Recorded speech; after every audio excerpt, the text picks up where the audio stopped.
بسم اللہ الرحمن الرحیم۔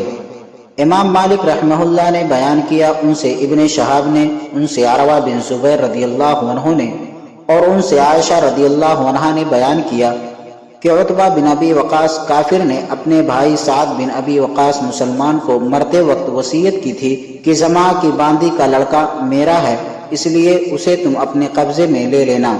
انہوں نے کہا فتح مکہ کے سال سعد رضی اللہ عنہ بن ابی وقاص نے اسے لے لیا اور کہا یہ میرا بھائی کا لڑکا ہے اور وہ اس کے متعلق مجھے وصیت کر گئے ہیں، لیکن عبدہ بن زماں نے اٹھ کر کہا میری باپ کی لونڈی کا بچہ ہے، میرے باپ کے بستر پر پیدا ہوا ہے۔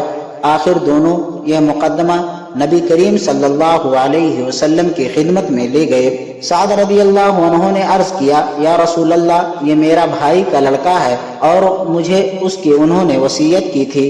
اور عبدہ بن زماں نے عرض کیا یہ میرا بھائی ہے اور میرے باپ کی لونڈی کا بچہ ہے، انہی کے بستر پر اس کی پیدائش ہوئی۔ اس پر رسول اللہ صلی اللہ علیہ وسلم نے فرمایا عبدہ بن زماں، لڑکا تو تمہارے ہی ساتھ رہے گا۔